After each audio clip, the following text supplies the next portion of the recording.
Migration, the defacing of a mosque in Mareeba was an act of intolerance against people second, third and fourth generation proudly Australian. Many major organisations led by people of the Islamic faith from Albania, the Ghan an Australian icon.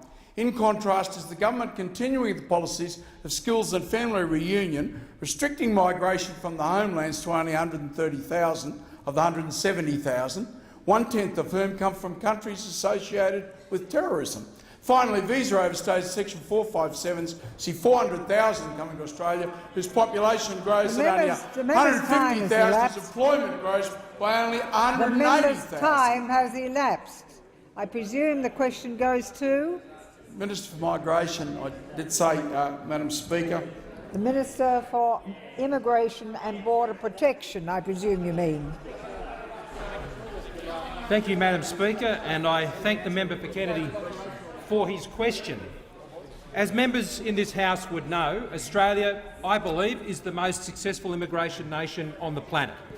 The reason we have been successful as an immigration nation, where many others have failed, is because our immigration program over the generations has focused on bringing people to this country who come to join us, not to change us, first of all, and secondly, come to make a contribution.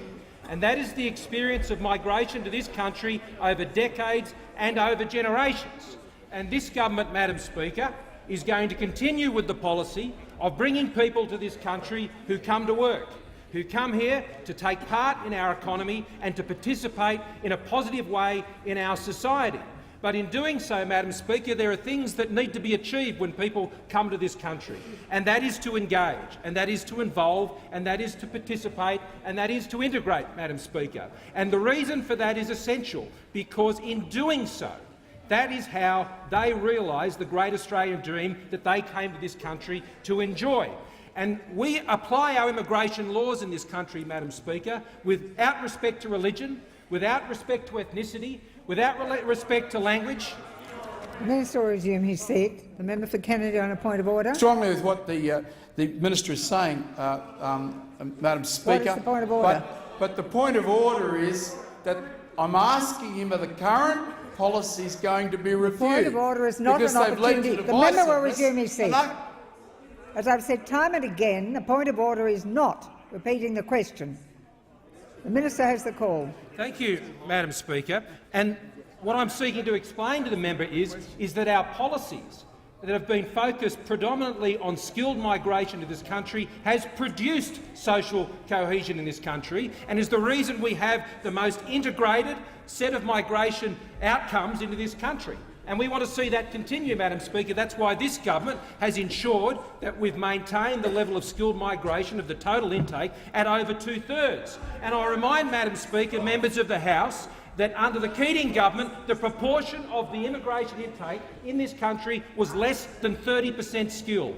That was changed under the Howard government and was raised to almost 70%. Now, to the credit of those opposite, they continued at those levels, and we had some bipartisanship for a time on skilled migration when the member for McMahon was the Minister for Immigration. But the member opposite should know that it is going to be the policies of this government to pursue immigration without discrimination to religion, without discrimination to ethnicity or anything of those natures. What we are looking for people to come and join this team, for people who are going to contribute to this country, and that is the success and history of immigration in this country. And that is what will produce the cohesion, and that is why I join with the member in condemning the sorts of attacks that he has just referred to in his question. They are an abomination to the way of life that we stand for in this country.